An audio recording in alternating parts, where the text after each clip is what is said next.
this to happen in our city and for those two people to come to work that morning and not make it home is just, I was just in disbelief. It was a real instant shock of realism for me. It was like, this has happened in our backyard, this has happened in Sydney.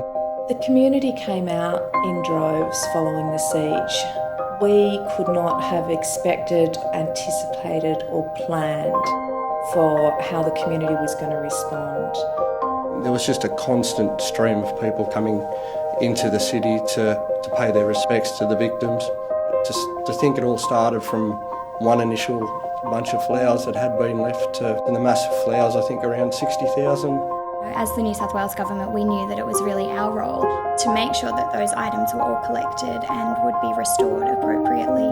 At the end of the day, they will become a huge part of both Sydney and Australia's history, so it was really an important project to be a part of. The enormity of what people have gone through and gone to for this tragedy is just mind-blowing, and I'm just really glad that we were able to be a part of it. Iron Mountain came to us in the days after the siege and offered us their services and expertise, which we were incredibly grateful for. It was important to keep an official record of all the materials that were left in Martin Place, both for the community who were very touched by this incident and also for the families of those affected.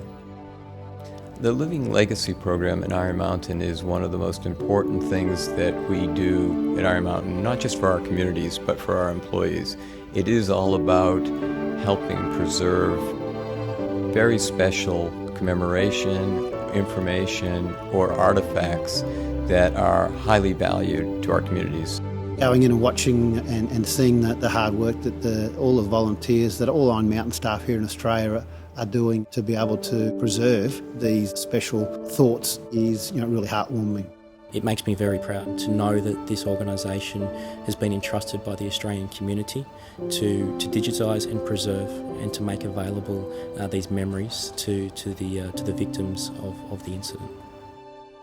To the Australian community who entrusted us to assist them in preserving the commemorations that were and condolences that were sent after the tragedy that occurred here in Sydney, I want to thank you, because you've not only given us an opportunity as a company, but you've given an opportunity for our employees to feel that they could help, even in a small way, for a community to recover from such a terrible event. So thank you, and we thank you for the trust that you've placed in us.